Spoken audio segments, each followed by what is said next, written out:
दोस्तों जय हिंद। हमने अपने इंडस्ट्री में बहुत सारे एंगल देखे होंगे, यानी कि ये एल शेप में एंगल देखे होंगे और इसका साइज इस टाइप से होता है, यानी कि 25 इंटू 25 इंटू 4। सारे साइज जो होता है एमएम में होता है और इस एमएम में यदि साइज दिया हुआ है तो हम कैसे कैलकुलेट करेंगे कि हमारा जो एंगल है उसका वेट कितना है। यानी कि हर 1 मीटर का आप चाहेंगे तो वेट निकाल सकते हैं बिना वजन किए। वीडियो को बिना स्किप किए वीडियो को एंड तक जरूर देखिएगा, तो इसमें आपको अलग अलग ट्रिक बताएंगे और जिससे आप आसानी से निकाल सकते हैं कि हम एंगल का वेट कैसे कैलकुलेट करें। इसे भी यूनिट कन्वर्टर से निकाल सकते हैं, लेकिन होता क्या है कि इसमें हम पता नहीं चल पाता है कि ये कन्वर्ट हो कैसे गया, है ना। तो इसको हम तोड़ के इस वीडियो में बताएंगे। ऐसे ही इलेक्ट्रिकल, मैकेनिकल और हाइड्रोलिक से रिलेटेड बहुत सारे वीडियो मेरे चैनल पर है, आप जाके प्लेलिस्ट से देख सकते हैं। ये वीडियो आपके नॉलेज को बढ़ाने का बहुत बढ़िया काम करेगा। यदि मेरे चैनल पर नए हैं तो प्लीज़ मेरे चैनल को सब्सक्राइब कीजिएगा और बेल आइकन पर दबा दें ताकि हर एक वीडियो का नोटिफिकेशन आपको मिलता रहे। तो यहाँ पर मान लेते हैं कि जो हमारा साइज़ है इतना सारा साइज़ तो नहीं होगा, हम यहाँ से एक ही साइज़ लेते हैं। हम लोग यहाँ पर 25 इंटू 25 इंटू 4 mm का साइज लेते हैं और इसी का कैलकुलेट करके देखते हैं कि ये कितना वेट आता है।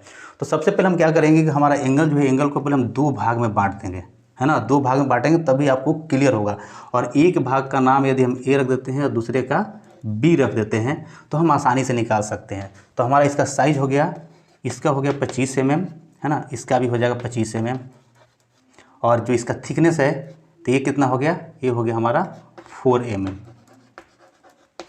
है ना। इसका थिकनेस यानी कि इसकी मोटाई है कि सबसे पहले उसको मीटर में बदल देना है ना, क्योंकि हमें निकालना है कि हर 1 मीटर में कितना वेट आएगा ना। तो सबसे पहले हम एमएम को मीटर में कन्वर्ट करें।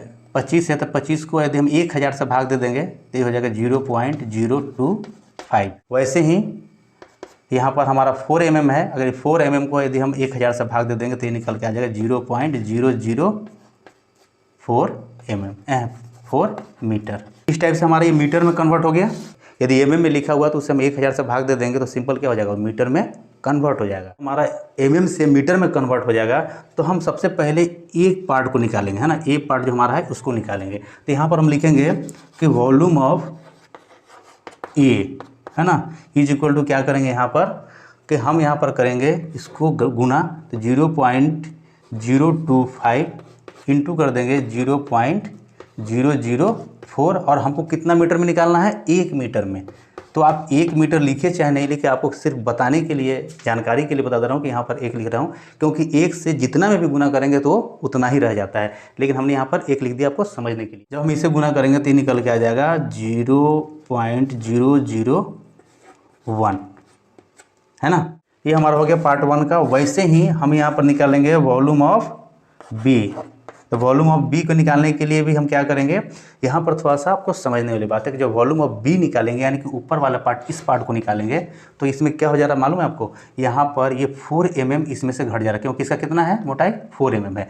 तो आप इस एंगल को अगर ले लिए तो फिर इसको भी आपको नहीं लेना है यहाँ तक, या तो इसी को ले ले पहले या फिर इसी को ले लेंगे। तो इसको बिल्कुल सीधा में ले लेंगे तो यहाँ तक ये आ गया, देखिए आप, यहाँ तक ये आ गया, है ना। तो हम यहाँ से पहले 25 में से 4 माइनस कर देंगे तो कितना हो जाएगा, अब हो जाएगा 21 mm, है ना। 21 mm हो जाएगा ये।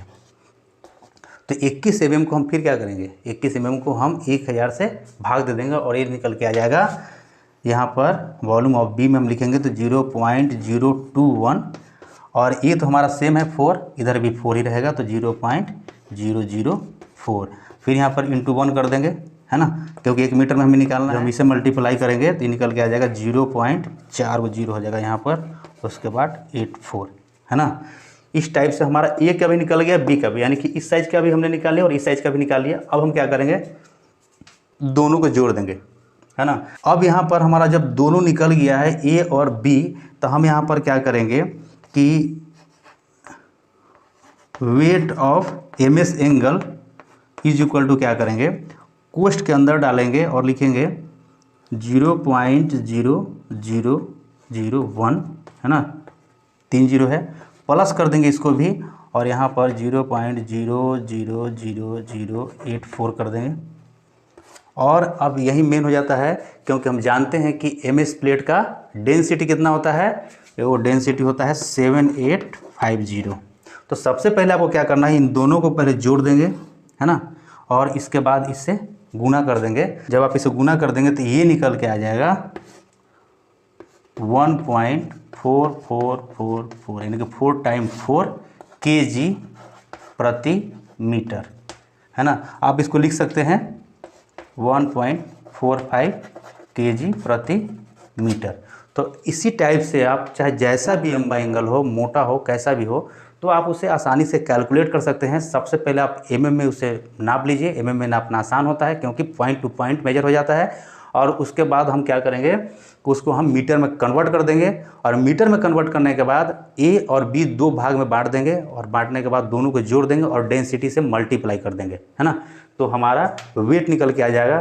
तो यहाँ पर जो 1.45 kg आया है वो कितना आया है, ये एंगल 1 मीटर का, है ना। यहाँ से यहाँ तक यदि 1 मीटर है तो उसका वेट आया है 1.45 kg। और इसी प्रकार से यदि 10 मीटर का वो एंगल है तो हमारा वेट कितना हो जाएगा, इसको कमेंट बॉक्स में आप लोग लिखिएगा। तो आशा करता हूँ दोस्तों आपको वीडियो पसंद आया होगा। वीडियो पसंद आएगा तो प्लीज़ वीडियो को लाइक और चैनल को सब्सक्राइब कीजिएगा और अपने दोस्तों में शेयर करना बिल्कुल ना भूलें। चलिए फिर मिलते हैं नेक्स्ट वीडियो में, तब तक के लिए जय हिंद।